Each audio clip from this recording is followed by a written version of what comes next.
Habíamos quedado entonces en la resurrección de Jesucristo. Los participantes ahora pueden ver su pantalla, dice ahí. Vamos, ya. Habíamos quedado entonces de... ¿En qué episodio? Suéltame, porque todavía no he ascendido a mi Padre. Es decir, no me retengas, porque la relación de Cristo con sus discípulos o con sus parientes, amistades, ya no va a ser la misma en un sentido terrenal, sino que ahora ha adquirido una nueva dimensión y esa es la dimensión espiritual. El otro verso bíblico es pasa a vosotros, el verso 19, envía a sus discípulos y los capacita, verso 22.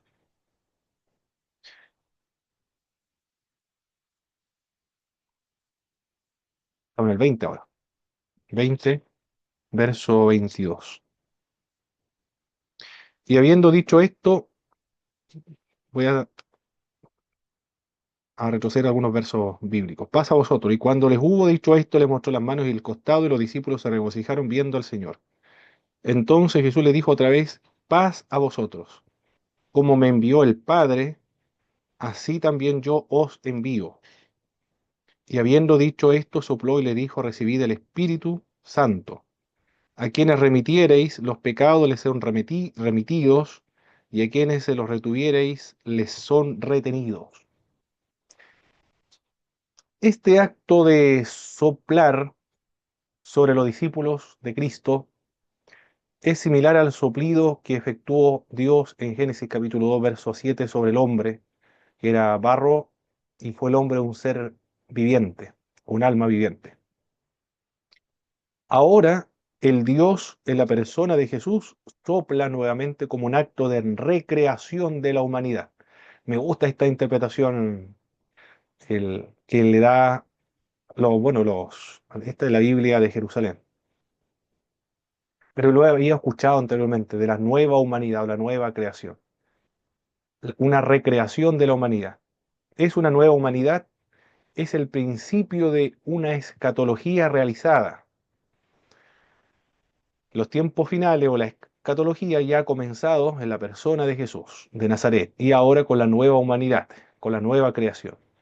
Pues para Pablo esta recreación de la humanidad no se producirá hasta el regreso de nuestro Salvador Jesucristo. La expresión de Jesús reciban el Espíritu, hay otros que lo interpretan de la siguiente manera. Debe entenderse como una acción profética de lo que ocurrirá en Pentecostés. Le dijo, como el Padre me envía, así yo también os los envío a ustedes. Pero del mismo modo en que no los envió a predicar sino después de la ascensión y comenzaron a emprender esa tarea en Pentecostés, así el recibir el Espíritu se dio en Pentecostés. Wayne Grudem interpreta el texto bíblico de ese modo, como una acción profética de lo que va a ocurrir en el futuro, y esto ocurrió en Pentecostés. Como Jesús, para llevar a cabo su ministerio público, que es enviado del Padre, fue capacitado por el Espíritu en el río Jordán para llevar a cabo la obra, así también cuando envía a los creyentes a testificar acerca de la resurrección de Jesucristo, también los capacita. ¿De qué manera? Soplando sobre ellos el Espíritu Santo de Dios. Otro texto bíblico que se debe considerar, aparte de soplar el Espíritu de Dios, es el verso 23, que tiene que ver con remitiereis los pecados, les serán remitidos, y a quienes se los retuviereis, les son retenidos. La expresión se dirige a un grupo, se encuentra en plural. Aunque el hombre no puede perdonar pecados, puede pronunciar el perdón en base a lo que Cristo ha hecho. Esto se realiza por medio del Espíritu Santo, que se encuentra dentro de ellos, que lo convierte en un embajador de Jesucristo. Aquellos que rehúsan aceptar el perdón continúan en sus pecados. ¿Qué le pareció la explicación de ese pasaje bíblico, verso 23? A quienes remitieren los pecados les serán remitidos. ¿Sí puede repetir la interpretación, profesor? Sí, claro. A quienes a ver, es el verso 23. A quienes remitiere los pecados les son remitidos, y a quienes se los retuviere les son retenidos. Voy a darle lectura igual a otra Biblia. Aquí tengo la de Alonso Choquel. Esta es la 20, que viene a mano Cristian Castillo ahora. 20, verso 23. 20, verso 23. Dice, a quienes les perdone los pecados, les serán perdonados. A quienes se los retenga, les serán retenidos. Me dio calor. Hace calor ahora. Mm, Ya, ahora sí. Muy cómodo. La explicación es que en el ministerio de la predicación del Evangelio, aquellas personas que se convierten a Jesucristo, en nombre de Cristo, se les puede decir por el hecho de que se convirtieron que todos sus pecados les son perdonados. Pero aquellos que no se convierten a Jesús de Nazaret, esos pecados todavía continúan con ellos. No se les ha perdonado ningún pecado. Es en ese contexto de la evangelización o de la predicación en que les son perdonados los pecados o les son retenidos esos pecados. Solo en función de la evangelización y como respuesta al mensaje del Evangelio, con fe o con rechazo. Esa es la explicación que se da. Bienvenido, hermano Cristian. ¿Esa es la explicación No, que da quién? Disculpe. las iglesias evangélicas, el catolicismo también, no sé, no Ah, ya. sé, quizá aquí el catolicismo romano lo interpreta de otro modo. No, yo he visto que lo interpretan, con eso justifican el perdón de pecado de un sacerdote cuando se van a confesar. Pareciera, Mm. parece que sí. Claro, así, Mm, sí, sí, sí, con esos versículos lo justifican. muy bien. Sigamos avanzando acá. El propósito del escrito. Profesor, Sí. antes que pasemos a la otra diapositiva, ¿Mm? ¿me podría repetir el comentario de la Biblia de Jerusalén con respecto a este pasaje? Al verso tendría que ser del Espíritu Santo, el soplo del Espíritu Santo. Se refiere a la nueva Claro, cuando creación. Jesús le sopló. No, la Biblia de Jerusalén no dice nada al respecto. Mm. Solamente No, pero dice, yo le escuché algo de la eh, Biblia de Jerusalén, ¿no? correcto, del soplar el Espíritu sobre los discípulos es crear a una nueva humanidad, es la recreación de la humanidad. A eso se refiere.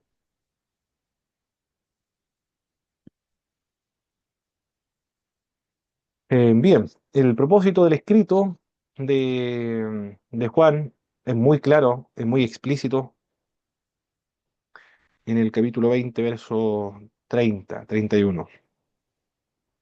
Hizo además Jesús muchas otras señales en presencia de sus discípulos, los cuales no están escritos en el libro, pero éstas se han escrito para que creáis que Jesús es el Cristo, el Hijo de Dios, y para que creyendo tengáis vida en su nombre. Es eminentemente evangelístico. Se dirige a personas que todavía no creen, para que crean en Jesús de Nazaret y para que creyendo tengan vida en su nombre. Esa es la finalidad. Evangelístico. ¿Qué más claro que eso el propósito de la obra? Jesús aparece por tercera vez a sus discípulos en el lago de Tiberíades, verso 1. Los discípulos que lo presenciaron, lo dice el verso 2, Pedro, Tomás, Natanael, los hijos de Zebedeo y otros dos discípulos. En la madrugada ocurrió esto, con la señal de la pesca milagrosa. Al parecer el aspecto externo de Cristo había cambiado porque no se dieron cuenta o no estaban seguros si la persona que estaba con ellos, le dice el verso 12, el verso 13, era Jesús o no, porque aquí dice, le dice Jesús, venid, comed, ninguno de los discípulos se atrevía a preguntarle, ¿tú quién eres? Sabiendo que era el Señor. Si sabían que era el Señor, ¿por qué no le preguntaban quién eres? Pareciera, según ese verso del 12 al 14, que el aspecto externo de Jesús había cambiado. Otro texto bíblico que confirma esta idea es que es la de Lucas, cuando menciona a los discípulos de Maús. También los discípulos no se dieron cuenta que el que caminaba con ellos era Jesucristo, y cuando recién partió el pan y lo bendijo, se dieron cuenta que era Jesucristo y desapareció de su presencia. Ahí vemos que exteriormente el cuerpo de Jesús no era exactamente el mismo. Precisamente por el hecho de tener un cuerpo glorificado, le había cambiado algo en el aspecto exterior. Él era el mismo, sin embargo, ¿eh? Era Jesús de Nazaret, sus características, su personalidad, parece que también su forma de hablar o su forma de partir el pan, como lo que logramos dilucidar en Lucas, eso continuaba persistiendo en él. Lo menciono porque cuando nosotros resucitemos, los creyentes, vamos a tener un cuerpo glorificado como el de Cristo. Si es así, entonces nos va a costar un poco en primera instancia reconocernos entre nosotros mismos. Yo creo que, bueno, es como obvio igual el que nos va a dificultar a nosotros reconocernos, ¿ah? Porque, por ejemplo, si alguien falleció anciano, cuando resucite, lo más probable es que no resucite como anciano, sino con una edad madura, no envejecida. O alguien que falleció en la infancia va a resucitar en su edad adulta también. No va a ser muy fácil reconocerlo. Pero supongamos que todos son glorificados ahora, en este mismo instante, también nos va a dificultar a nosotros reconocernos porque algo externo de nosotros va a cambiar, no va a ser exactamente la misma figura externa. Pero los ademanes, la forma de caminar, las características de la personalidad, todo eso va a, a existir o se va a lograr percibir. Porque eso es lo que vemos en Jesús de Nazaret, cuando resucitó de entre los muertos. La bendición de Jesús, verso 29, se aplica a los lectores de Juan que creían a través del testimonio apostólico en el verso 3. El versículo 30 es la culminación del tema de las señales de Juan. A veces las señales llevan a la fe y a veces llevan a la oposición. Eso es lo que nos dice Juan acerca de las señales. Los fariseos, los saduceos, los líderes religiosos, por lo menos la gran mayoría de ellos, porque recuerde que Nicodemo se convirtió al Evangelio y también José de Arimatea se convirtió al Evangelio, que eran del Sanedrín, pero el resto lo rechazó, a pesar de las señales. Por eso que las señales a veces llevan a la oposición. En algunos casos lleva a la fe. El final, o el epílogo del Evangelio de Juan. El encargo de Jesús a Pedro, de cuidar el rebaño del Señor. Se anuncia la muerte que le da Jesús a Pedro, de la muerte que tendría que sufrir y la invitación a seguirle. Y Juan da testimonio de lo que vio y también lo que escribió. La semejanza entre la negación de Pedro y de Jesús y su confirmación de su amor al Señor. Hay un juego de frases que no se logra registrar en la Reina Valera 1960. En la Reina Valera 1960 dice acá, cuando hubieron comido, Jesús le dijo a Simón Pedro, hijo de Jonás, ¿me amas más que a estos? Le respondió, sí, Señor, tú sabes que te amo. Él le dijo, apacienta mis corderos. Volvió a decirle la segunda vez, Simón, hijo de Jonás, ¿me amas? Pedro le respondió, sí, Señor, tú sabes que te amo. Le dijo, pastorea mis ovejas. Le dijo por tercera vez a Simón, hijo de Jonás, ¿me amas? Pedro se entristeció y le dice por tercera vez, ¿me amas? Y le respondió, Señor, tú sabes todo, tú sabes que te amo. Jesús le dijo, apacienta mis ovejas. En la Reina Valera, la palabra que se repite ahí es amor, ¿me amas? Pero en otras versiones, voy a leer aquí la traducción de Alonso Choquel, es del verso 15. Vamos a ver cómo traduce aquí. Cuando terminaron de comer, Jesús le dice a Pedro, Simón, hijo de Jonás, ¿me quieres más que estos? Él le responde, sí, Señor, tú sabes que te quiero. Ah, se emplea otro término, es querer. La nueva versión internacional, a ver. Mm. Juan 20:15. Juan 20:15. Señor, aquí dice, Simón, hijo de Juan, ¿me amas más que esto? Sí, Señor, tú sabes que te quiero. Contestó Pedro. Apacienta mis corderos, le dijo Jesús. Y volviendo a preguntarle, Simón, hijo de Juan, ¿me amas? Sí, Señor, tú sabes que te quiero. Cuida mis ovejas. Por tercera vez Jesús le preguntó, Simón, hijo de Juan, ¿me quieres? A Pedro le dolió que por tercera vez Jesús le hubiera preguntado, ¿me quieres? Así que le dijo, Señor, tú sabes todo, tú sabes que te quiero. Apacienta mis ovejas, le dijo Jesús. Parece que fuera un juego de palabras nada más, entre amor y querer, porque los vocablos que se utilizan son ágape y fileo. 3 veces negó Pedro a Jesús y 3 veces confirma su amor. La predicción de la negación de Pedro va precedida de la expresión de cierto te digo, que del mismo modo concluye la confirmación del amor de Pedro al Señor. En la Biblia griega, el verso 15, 16, verso 17, Cristo le dice, ¿me amas? La respuesta de Pedro es, sí, te quiero. Los dos vocablos griegos son ágatas y filo. No sabemos si tiene alguna connotación teológica o simplemente por cuestión de estilo,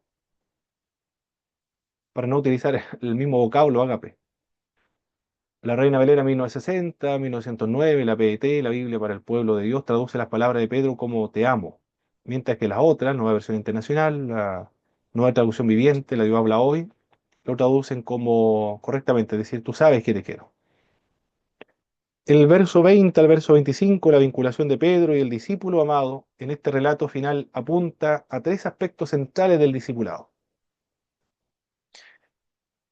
Una de estas es una invitación de fidelidad hasta la muerte, cualquiera sea su forma. Es un llamamiento con expresiones diferentes de servicio. En este caso, el pastorado con Pedro, porque le dice apacienta mis ovejas, y la escritura, en el caso de el Evangelio de Juan, o Juan, que tiene que escribir el Evangelio. Y ambos, tanto el pastorado como la continuación del mensaje, el perpetuar el mensaje a través de las futuras generaciones por medio de estos formatos o estos soportes escritos, que los libros, pergamino tenía que haber sido en esa época, ambos son necesarios para la continuidad del ministerio, de la misión de la iglesia. La validez del ministerio no se mide por comparación con otros, sino en términos del cumplimiento de la tarea encomendada. Porque Jesús le dice a Pedro acá, volviéndose, vio que le seguía al discípulo a quien amaba. Jesús le dijo, el mismo que en la cena se había recostado a él y le había dicho, Señor, ¿quién es el que te ha de entregar? Cuando Pedro le vio, dijo a Jesús, Señor, ¿y qué de este? Jesús le dijo, si quiero, que él quede hasta que yo venga. ¿Qué a ti? Sígueme tú. Este dicho se extendió entonces entre los hermanos que aquel discípulo no moriría. Pero Jesús no le dijo que no moriría, sino, si quiero que él quede hasta que yo venga. ¿Qué a ti?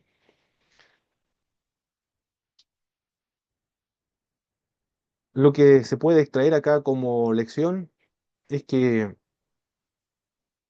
la validez del ministerio no se mide en comparación con los otros, sino en términos de cumplimiento de la tarea encomendada. No es asunto de competencia, más bien de obediencia. A unos el pastorado, a otros la escritura, a otros las misiones, o a otros el presbítero, episcopo, diácono. Cada uno contribuye con su parte, con los dones y talentos que Dios le ha otorgado para la edificación del cuerpo del Señor Jesucristo. Pero no hay competencias, puesto que los dones y la misión de la iglesia, los miembros dentro de la misión de la iglesia son interdependientes, no independientes, y todos son necesarios. Muy bien, hemos finalizado el Evangelio de Juan. ¿Alguna impresión general acerca de este Evangelio, mis hermanos, antes de comenzar con la introducción a la primera epístola de Juan? ¿Cuáles son las lecciones espirituales, lecciones prácticas? ¿Cuáles son las reflexiones? ¿Algún desafío? ¿Algo que ha cambiado?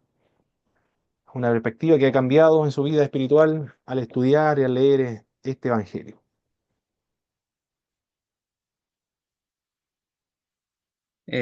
Profesor, sí, bueno, una de las lecciones prácticas que sacaba yo es, por ejemplo, cuando vemos el relato de la mujer adúltera, cuando todos los judíos querían que Jesús se pronunciara respecto a la situación, y Jesús le dice, no la juzgan ni manda que la piden, sino simplemente le dice, vete y no peques más, pero no le hace ningún juicio condenatorio. Entonces eso nos enseña que, no sé si algún hermano es sorprendido en pecado alguna vez, nosotros como cristianos no debemos darle un juicio condenatorio, sino que simplemente debemos ayudarlo a que la persona se levante, se restaure.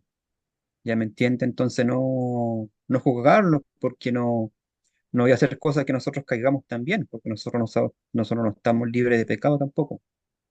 Muy bien. Y tener la misma actitud que tuvo el Señor, o sea, no condenarlo, sino que restaurarlo, ayudarlo a restaurarlo con un espíritu de mansedumbre, como dice la palabra, pero sí también a la vez tenemos que exhortarle a que no peque más, no cometa más ese pecado, cualquiera que sea. ¿Ya?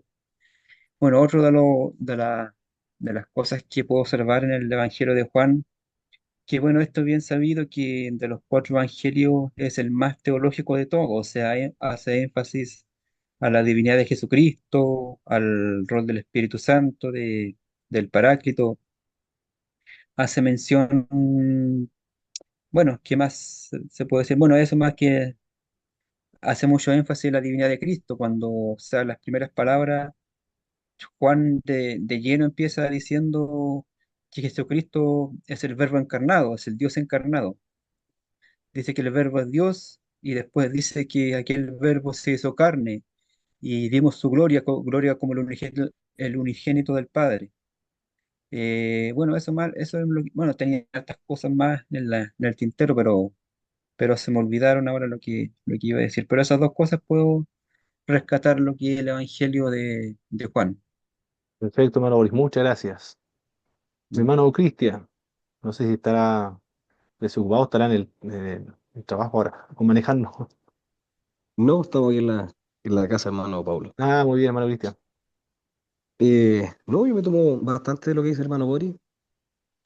Lo que me llama la atención de este libro es que tiene muchos pasajes para poder evangelizar a las personas.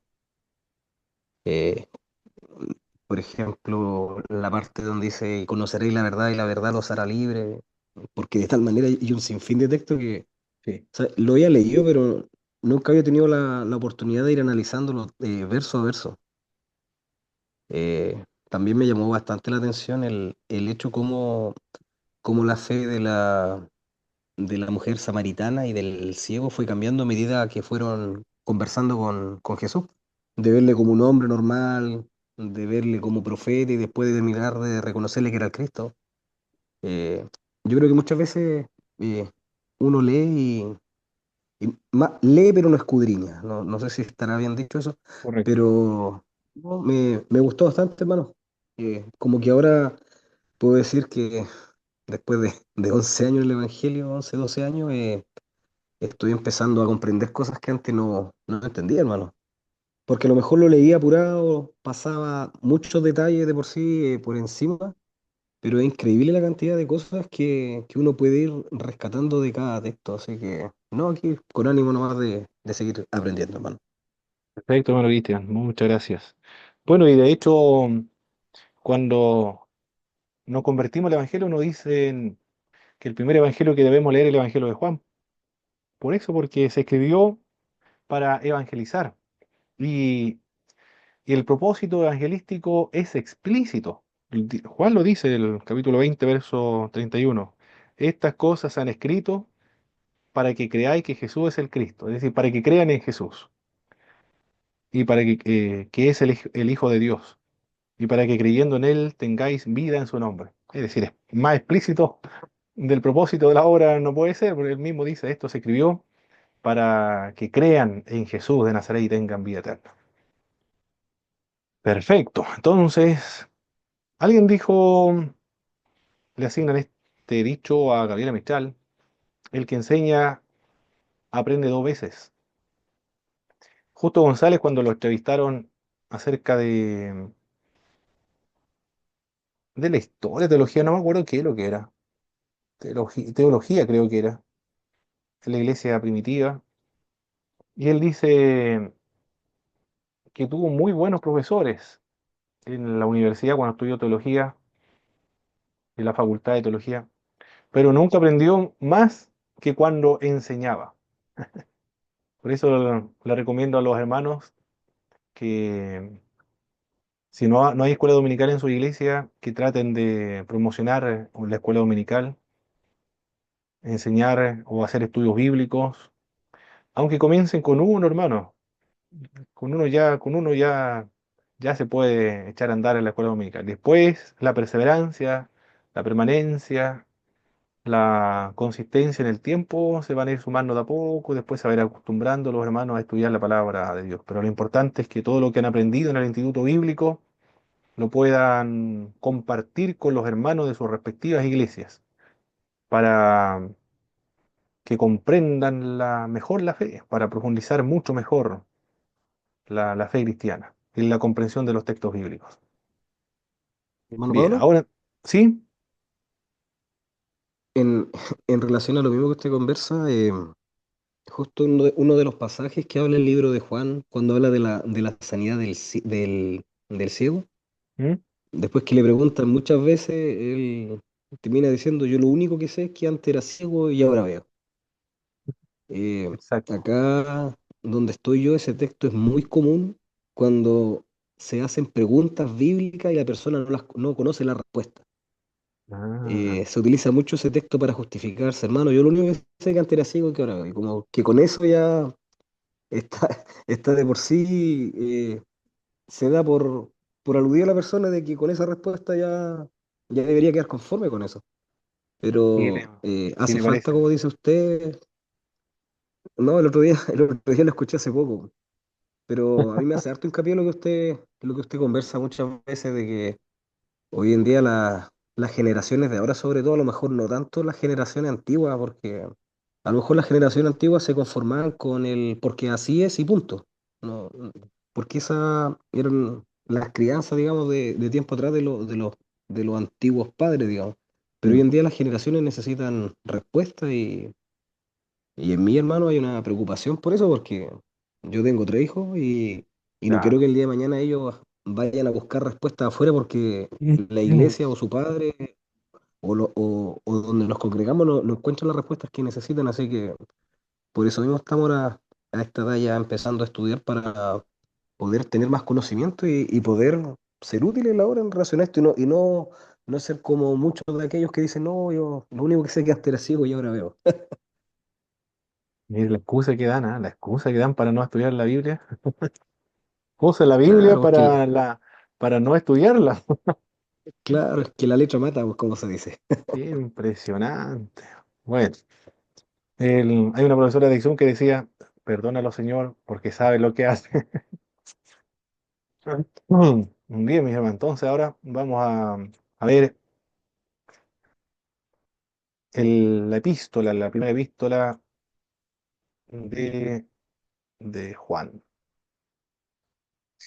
El propósito de la carta, el Evangelio fue escrito, el Evangelio de Juan fue escrito para... Profesor, ¿Sí? antes, eh, esta clase que vimos, o sea, ahora vamos a empezar la clase número 14, 15, 14, correcto. ¿o no? 14. No, solo la anterior palabra. Quedan 2 semanas más y finalizamos, ¿ah? Wow, hemos avanzado rápido el año. Y después viene Teología Sistemática 1 y Introducción al Nuevo Testamento, mis hermanos, ¿ah? Los que no han tomado esa materia lo pueden tomar. El hermano Boris creo que lo tomó, ¿cierto? Teología Sistemática 1. Sí, sí. Hermano Cristian igual lo tomó, ¿no? Teología Sistemática 1. No, hermano Pablo, yo recién voy en hermenéutica, con literatura juanina, epístolas generales y consejería pastoral. Wow, muy bien. Eh, 4 materias enseguida. te- ¿Qué le parece? Muy te- bien. tengo hambre de seguir, hermano, así que Y ahora esperamos vamos con a ver, ansia el próximo round. y ahora vamos a comenzar en diciembre y enero con Introducción a la Biblia y Teología Sistemática 1 también, para ayudar a los hermanos a avanzar más rápido. Ya, ahí vamos a El, estar. perfecto. El Evangelio entonces fue escrito, el Evangelio de Juan, para despertar la fe, porque eso dice el Evangelio de Juan, estas cosas se han escrito para que creáis que Jesús es el Cristo. Mientras que la primera epístola para afirmar la fe. Juan a los incrédulos y el Evangelio. Primera epístola de Juan para los creyentes, para consolidar la fe. El Evangelio de Juan, evangelístico. La primera epístola de Juan, discipulado. Eso es, la diferencia entre uno y los otros. El error que combate Juan es una antigua forma de gnosticismo. Por eso que Juan insiste en que el Cristo que él predica había sido audible, visible y tangible. Eso dice en primera epístola de Juan. Porque está combatiendo una herejía. Aquí dice Juan, capítulo 1, verso 1. Lo que era desde el principio, lo que hemos oído, lo que hemos visto con nuestros ojos, lo que hemos palpado, contemplado y palparon nuestras manos tocante al verbo de vida. Porque la vida fue manifestada y hemos visto y testificamos y anunciamos la vida eterna, la cual estaba con el Padre y se nos ha manifestado. Lo que hemos visto, oído, eso es lo que anunciamos, para que también vosotros tengáis comunión con nosotros y nuestra comunión verdadera es con el Padre y con su Hijo Jesucristo. Ahí está entonces el énfasis de Juan para escribir esta epístola. Los propósitos de la obra de primera epístola de Juan. Dice Merrill Tenney, el Evangelio fue escrito para despertar la fe, la primera carta para afirmar la fe.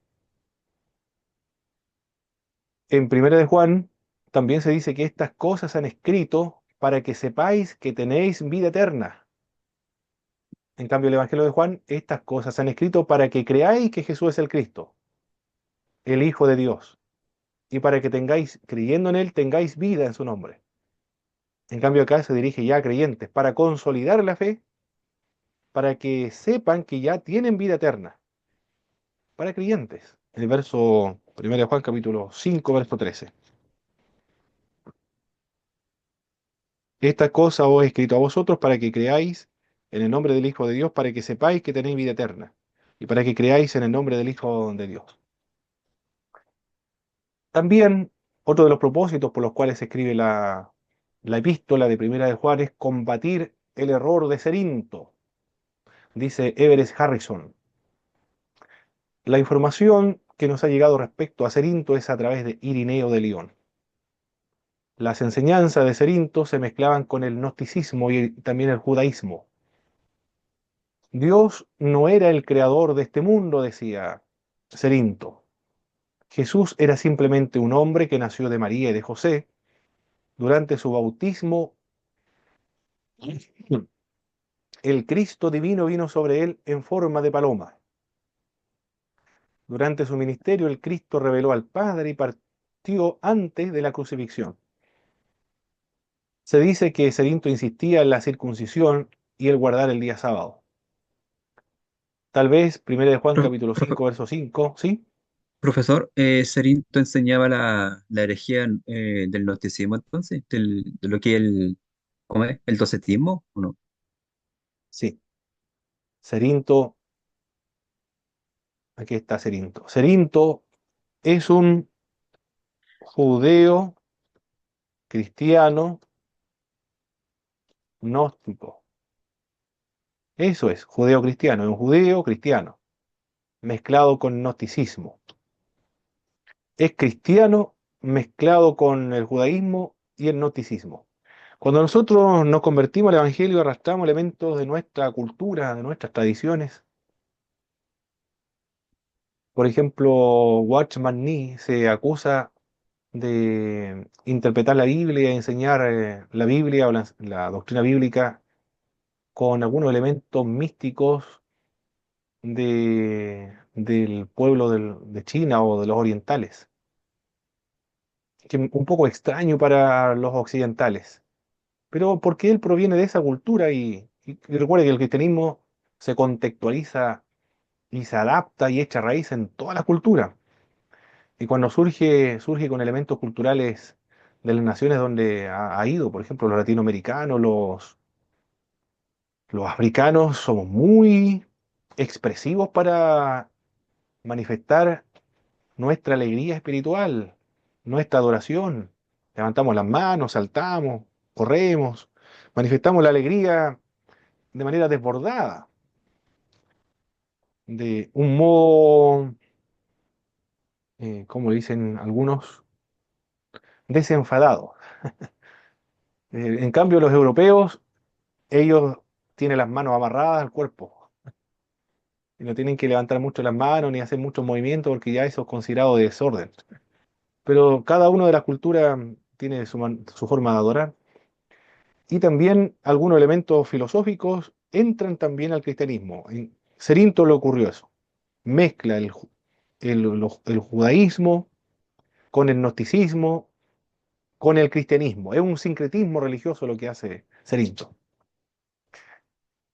En 1 Juan 5:5, donde se enseña que Jesús es el Hijo de Dios, puede tener una intención de contrarrestar las opiniones de Cerinto. A ver, vamos a leer 1 Juan 5:5. ¿Quién es el que vence al mundo, sino el que cree que Jesús es el Hijo de Dios? Pareciera que quiere combatir esta enseñanza de Cerinto porque Cerinto se oponía a ambos conceptos. Del mismo modo, la declaración de que Jesús vino no solo por el agua, es decir, su bautismo, sino por la sangre, es decir, por la cruz, posiblemente sea un ataque a la negativa de este hereje de aceptar el sacrificio de Cristo, porque dice, Cristo no fue sacrificado, porque era gnóstico.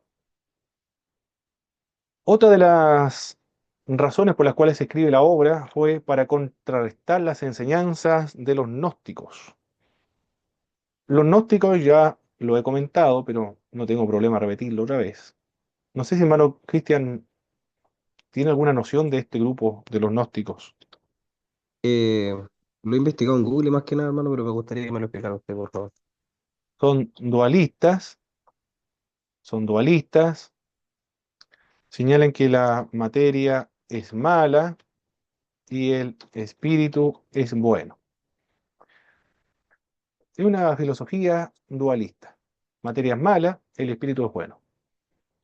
En base a esa filosofía, a ese presupuesto, se interpreta la enseñanza cristiana. Cristo entonces no se pudo materializar. ¿Por qué no se pudo materializar? Porque la materia es mala. Y si se materializó, entonces es malo. Mire la lógica, ¿eh? Cristo no pudo ser carne y sangre y huesos y cuerpo humano, porque sería malo. Pero la enseñanza de los cristianos es que Jesús es bueno. Como resultado, como consecuencia, no pudo haberse encarnado. Mire la lógica, ¿eh? Lo cual el presupuesto de esta filosofía es que la materia es mala y el espíritu es bueno. También aquellos, mire cómo están los presupuestos que están en los dogmas evangélicos. Algunos señalan que que Dios unilateralmente salva a la gente, sin preguntarle si quiere o no salvo, sino unilateralmente, incondicionalmente.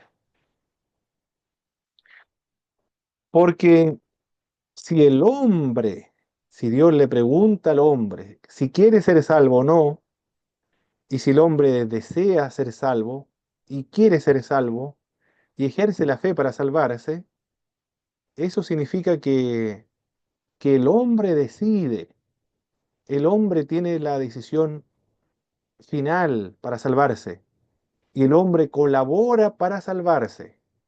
Ya no es obra solo de Dios, sino que es obra del hombre también, como un 50 y 50, o un 80 y un 20%.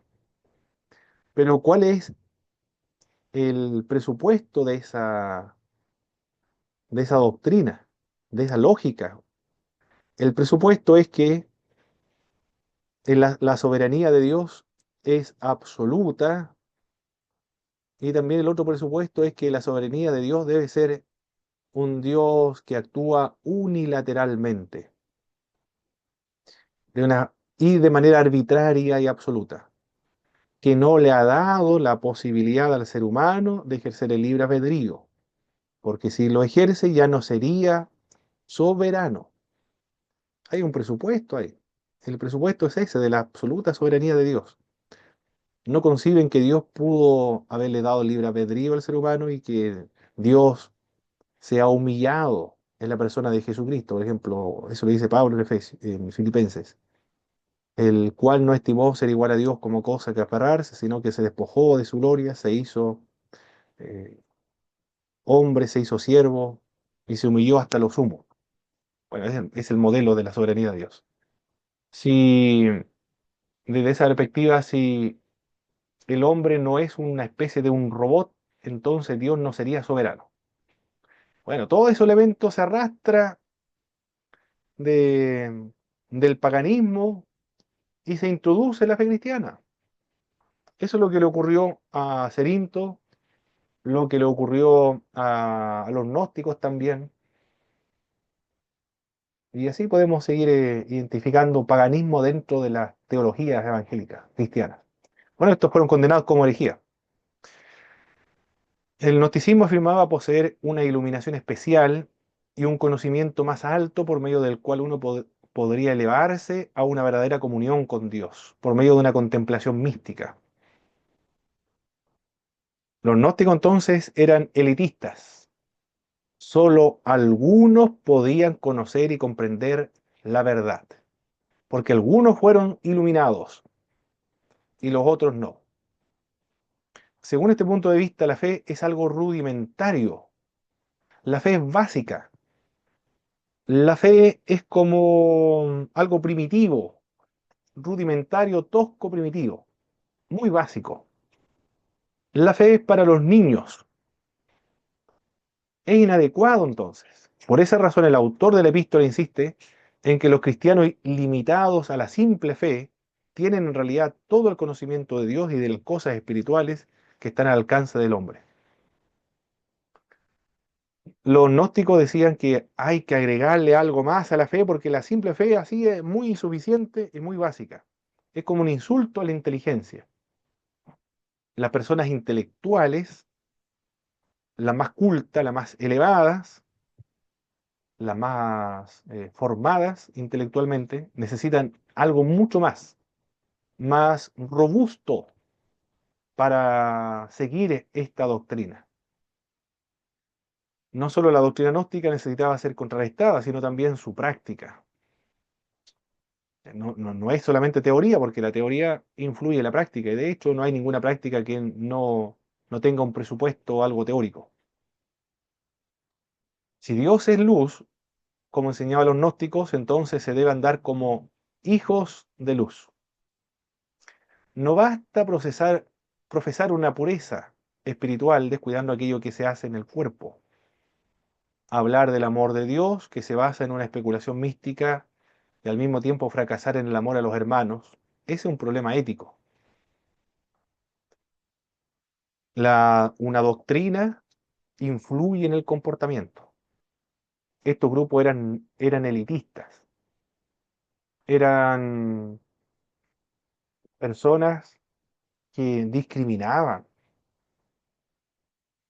y había un elemento de orgullo ahí porque si yo logro comprender la filosofía gnóstica, estoy más elevado espiritualmente.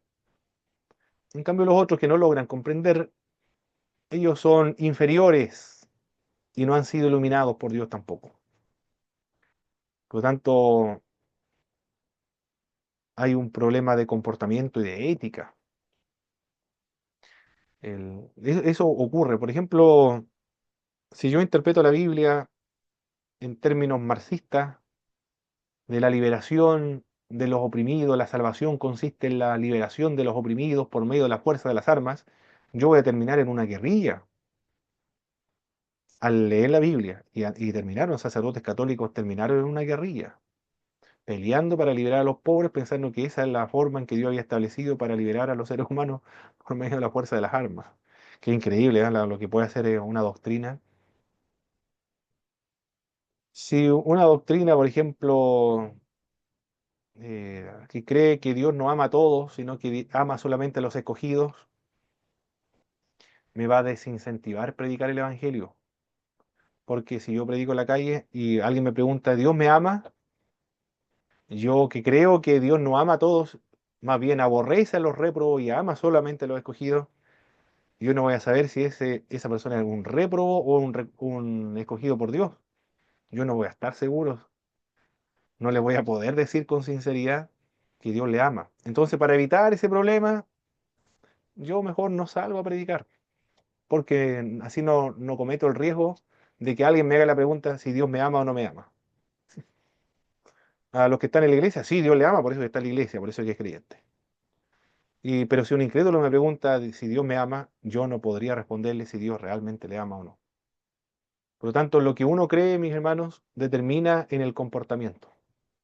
Y eso es lo que ocurría con los gnósticos, para contrarrestar las enseñanzas gnósticas. También evitar las influencias de los adversarios sismáticos. Esto lo dice en Raymond Brown, un libro de la editorial Trota. Son caros los libros. Hace como 5 años atrás costaba 2 tomos de Raymond Brown, Introducción al Nuevo Testamento, 112.000 pesos. Impresionante el valor que tenían estas dos obras. Muy caro. Pero están en PDF. Están gratuitos en PDF o se puede descargar de cualquier plataforma. Los judíos, los principales adversarios en el Evangelio, están ausentes. Y toda la atención se centra en los mentirosos que se han separado de la comunidad. Cuando hablamos de cismático, mi hermano entiende a lo que se refiere, ¿verdad? Yo no, hermano. Ah, muy bien. Hermano Boris, cismático. Tiene que preguntarme, mi hermano, cuando empleo una Cismático palabra. es, por ejemplo, cuando son los que dividen a la iglesia, o sea, cuando la iglesia se divide, tengo entendido. Cuando sale alguien, no, o sea, con otra enseñanza. Por ejemplo, el cisma de Oriente causó la división, la filioque, y entonces ya se separaron los occidentales de los orientales Sí, por un eso tema es. doctrinal. O sea, cuando hay una división por un tema doctrinal y se aparta un grupo, digamos. O sea, eso es un cisma, podríamos decir. No sé, Exacto. así lo Sí, entiendo eso es yo. un cisma. Sí, eso, hermano Boris. Un cisma es una división. Los cismáticos son los que dividen la iglesia. Por cualquier razón. Los cismáticos. Y dentro de esta iglesia hay cismáticos, personas que quieren dividir la comunidad. Y toda la atención se centra ahora en los mentirosos que se han separado de la comunidad. Y al hacer esto han mostrado una falta de amor por sus antiguos hermanos y hermanas. Se han separado, pero no han mostrado su amor hacia sus antiguos hermanos. Juan le dice anticristos. Este término anticristos podría seducir a los partidarios del autor en las siguientes cuestiones. En fe, porque ellos niegan la plena importancia de Jesús como el Cristo, el Hijo de Dios. Por eso son anticristos, porque enseñan algo totalmente contrario a la fe cristiana. Niegan una doctrina fundamental. Cristo es el Hijo de Dios que vino en carne. confesaban que Jesús no había venido en carne. En el capítulo 4, verso 3, dice Juan, y todo espíritu que no confiesa que Jesucristo ha venido en carne no es de Dios.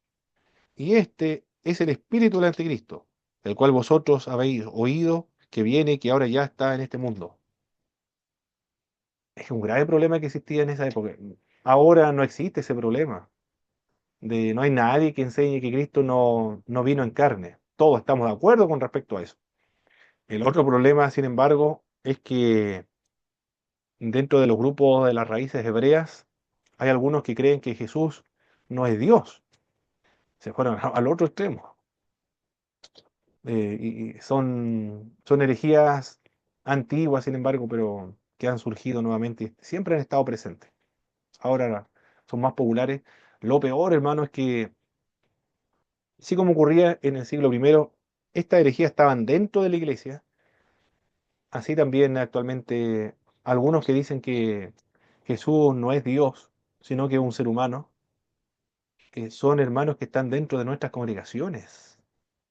Eso es lo más terrible. Están con nosotros, pero no creen lo mismo que nosotros. Hay otras autoridades que señalan que, eclesiásticas, que de todas las cosas grandes que Dios creó, Jesús es el mejor que ha creado, el primer ser que ha creado. Una especie de arrianismo, pero están presentes las herejías, están dentro de las iglesias. Por eso, si fueran otra denominación, otra congregación, serían unas sectas, como los testigos de Jehová, como los mormones, por ejemplo, pero las herejías están dentro de una congregación. Juan los combatió y lo que aprendemos de él es que nosotros también tenemos una responsabilidad como creyente y miembro de una iglesia, denunciar la herejía y enseñar la sana doctrina.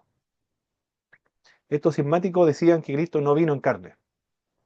También afectaba la moral. Este grupo se jactaba de vivir con comunión con Dios. También decían que conocían a Dios, aunque andaban en tinieblas y no guardaban sus mandamientos. Le afectaba espiritualmente también porque los separatistas afirmaban ser maestros, incluso profetas, guiados por el Espíritu.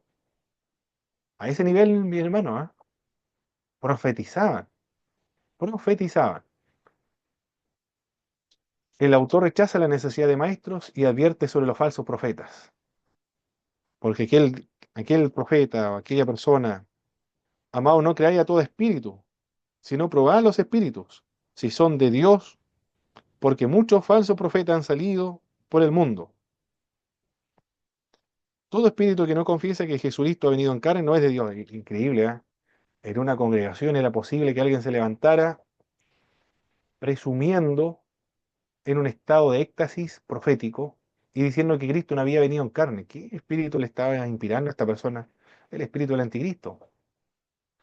Era una doctrina, una profecía falsa, contrario a lo que habían enseñado los apóstoles. Pero ese es el problema que había en esta iglesia. Estaban incluso profetizando que Cristo no había venido en carne. Profecías erradas. Profecías, no sé si aquí dice espíritu del anticristo, podrían ser solo gnósticos.